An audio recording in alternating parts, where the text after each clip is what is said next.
Hi, my name is Parvez Alam from ब्रो एनसीस legal study centre. आज का टॉपिक है section 27 of transfer of property act. Section 27 में बोला गया है कि transfer condition transfer to one person coupled with transfer to another on failure of prior disposition. इसको मैं समझाता हूँ। इस सेक्शन में दो कंडीशंस हैं। फर्स्ट कंडीशन है मीन्स दो पैराग्राफ है और इसके अंदर ही दो सेक्शन है। फर्स्ट सेक्शन ऐसा है कि फॉर एग्जांपल ए ने एक प्रॉपर्टी ट्रांसफ़र किया, किसके नाम पे, किसी के नाम पे ट्रांसफ़र किया, बी के नाम पे, और बी को एक प्रायर इंटरेस्ट होल्डर बना दिया और उसी ट्रांजैक्शन में किसी और को, डी को, एक अल्टेरियर डिस्पोजिशन होल्डर बना दिया। अल्टेरियर डिस्पोजिशन का मतलब है, अल्टेरियर का मतलब है गुप्त और डिस्पोजिशन का मतलब है according to transfer of property act. इसका मीनिंग होता है कि एक पर्सन से दूसरे पर्सन तक ट्रांसफ़र होना। यानी मैंने एक प्रॉपर्टी ट्रांसफ़र किया, पहले किसको ट्रांसफ़र किया, बी को ट्रांसफ़र किया, उसके बाद मैंने उसी प्रॉपर्टी को उसी ट्रांजैक्शन में मैंने डी को अल्टेरियर डिस्पोजिशन दिया, इंटरेस्ट दिया। और यहाँ पर जो बी है ना, बी को मैंने एक प्रायर इंटरेस्ट होल्डर बना दिया।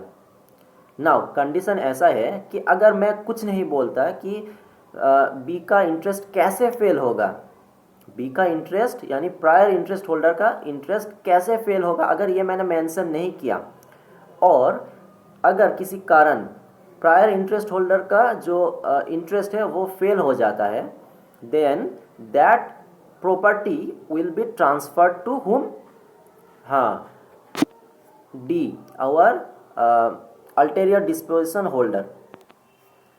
नाउ सेकेंड जो कंडीशन है वो हमारा सेकेंड पैराग्राफ में बोला गया है कि अगर फॉर एग्जांपल मैंने एक प्रॉपर्टी ट्रांसफ़र किया, किसको, बी को बनाया वही प्रायर इंटरेस्ट होल्डर, और उस प्रॉपर्टी को सेम ट्रांजैक्शन में उस प्रॉपर्टी का इंटरेस्ट है उसका अल्टेरियर डिस्पोजिशन होल्डर बना दिया मैंने, किसको, डी को बना दिया कि उसी ट्रांजैक्शन में डी को अल्टेरियर डिस्पोजिशन दे दिया, मैंने इंटरेस्ट दे दिया उसका। नाउ अगर मैंने ये मेंशन किया है कि अगर बी का यानी प्रायर इंटरेस्ट होल्डर का इंटरेस्ट अगर इस कारण फेल हो जाए, मीन्स जो फेल होने का जो रीज़न है वो मैंने मेंशन कर दिया, अगर इसी कारण फेल होता है then only that property will be fastened और transferred to whom, our ulterior disposition holder who is D. Now अगर हमारा प्रायर इंटरेस्ट होल्डर का इंटरेस्ट अगर उस कारण में फेल होता है तो ठीक है, हमारा डी को उस प्रॉपर्टी का इंटरेस्ट मिल जाएगा। लेकिन अगर उस कारण अलावा और किसी रीज़न से अगर फेल होता है then that property will not be transferred to whom, D will not get that property. This is the gist of this section. Now इस सेक्शन को हम law of acceleration भी कहते हैं। acceleration क्यों, look, for acceleration, accelerate का मतलब होता है अचानक से उसका स्पीड बढ़ जाना। acceleration इसका मतलब होता है the quickening of speed, यानी जो टाइम के पहले ही प्रायर इंटरेस्ट होल्डर का इंटरेस्ट फेल होने के कारण उसका इंटरेस्ट वॉइड होना या किसी और कारण से फेल होने के कारण, ये जो टाइम के पहले ही अल्टेरियर डिस्पोजिशन जिसके नाम पे है उसको जो प्रॉपर्टी मिल जाता है ना, ये जो टाइम से पहले ही मिल जाता है, ये जो प्रोसेस क्विक हो जाता है, इसके कारण इस सेक्शन को लॉ ऑफ एक्सेलरेशन और रूल ऑफ एक्सेलरेशन भी कहते हैं। Now rule of acceleration applies for both movable and immovable transfer of property. Section 27 में दो एक्सेप्शंस भी है। फर्स्ट एक्सेप्शंस आता है जब प्रायर इंटरेस्ट होल्डर जो है उसका इंटरेस्ट वॉइड हो जाता है। फॉर एग्जांपल ए बी को बोलता है कि I will transfer my property to you, I will transfer my property to you, A B को कह रहा है इफ़ बी मर्डर्स सी, तुम अगर सी को मर्डर करोगे then only I will give you my property, or else the property will be transferred to whom, D.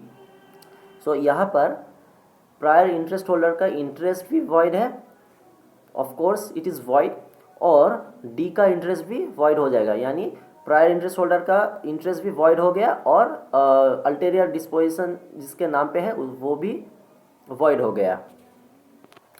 और second exceptions है कि this applies where the intention of the transfer is specific, that the second transfer would take effect only when the prior interest fails in a particular manner. For example, A अपना wife B को एक property transfer करता है और ये condition रखता है कि अगर B, अब उसका वाइफ उसकी लाइफ टाइम में मर जाती है, then only that property will go to C।